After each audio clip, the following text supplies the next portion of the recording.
Bonjour à toutes et à tous. Épouvantable cette période de confinement, non seulement on est coincé avec son conjoint et ses enfants, mais en plus on est privé de notre petit plaisir de samedi, du faire de la bonne cuisine ensemble. Aussi, je me suis dit, il faut que je fasse un petit quelque chose. J'ai pas encore tout dit sur la cuisine japonaise, je dois pouvoir trouver 2-3 trucs, et puis peut-être que ça leur fera du bien de regarder ça. Donc nous voilà repartis pour un petit cours de cuisine japonaise. Peut-être vous souvenez-vous de ce grand principe qui sous-tend la cuisine japonaise, Issiju Sansai, un riz, une soupe et 3 plats. Ce grand principe nous permet d'admirer des plats aussi jolis que ceux que vous voyez à l'instant, puisque on y associe non seulement les modes de cuisson, mais également les couleurs. Et puis, est-ce que je vous ai tout dit là-dessus ? Est-ce que c'est vrai qu'à chaque fois, le japonais associe 3 plats à un bol de riz et à une soupe ? Eh bien non. Il y a des exceptions. C'est ce qu'on appelle les plats uniques.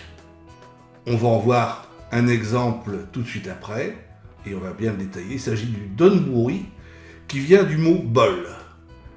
Fréquemment abrégé en don, c'est un grand bol de riz sur lequel on dispose toutes sortes de garnitures. Mais il ne faut pas confondre avec le shirashi, qui lui est un bol de riz vinaigré, sur lequel on va mettre différents éléments tels que des sashimi, des omelettes ou autres.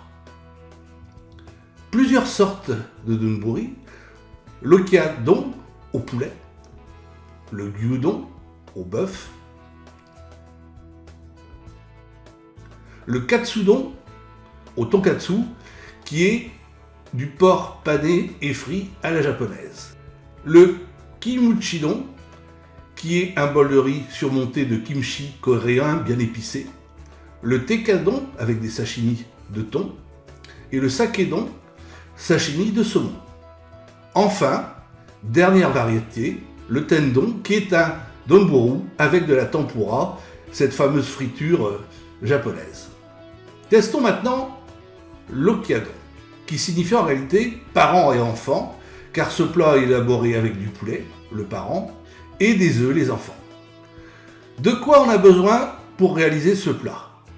De poulet, d'oignons, d'œufs, de cresson ou d'autres herbes, celle qui vous conviendra, et puis une petite sauce d'ashi, etc. Commencez par mettre l'oignon haché, la sauce et le poulet dans une petite casserole basse, et faites cuire à feu moyen. L'objectif est de faire réduire la sauce, le jus, en plus de cuire le poulet. Une fois que le poulet est cuit, mettez votre herbe et ajoutez l'œuf battu comme une omelette, en fin de compte. En réalité, on pourrait très bien mettre à la place un œuf sur le plat, un œuf mollet, ou même un jaune d'œuf cru tout à la fin. Beaucoup sont si adeptes de cette solution-là. Enfin, mettez le couvercle, quelques secondes, et puis vous pouvez verser sur votre bol de riz. On ne peut plus simple comme recette. À vous maintenant d'imaginer vos propres donburi en mettant sur un grand bol de riz les aliments que vous préférez.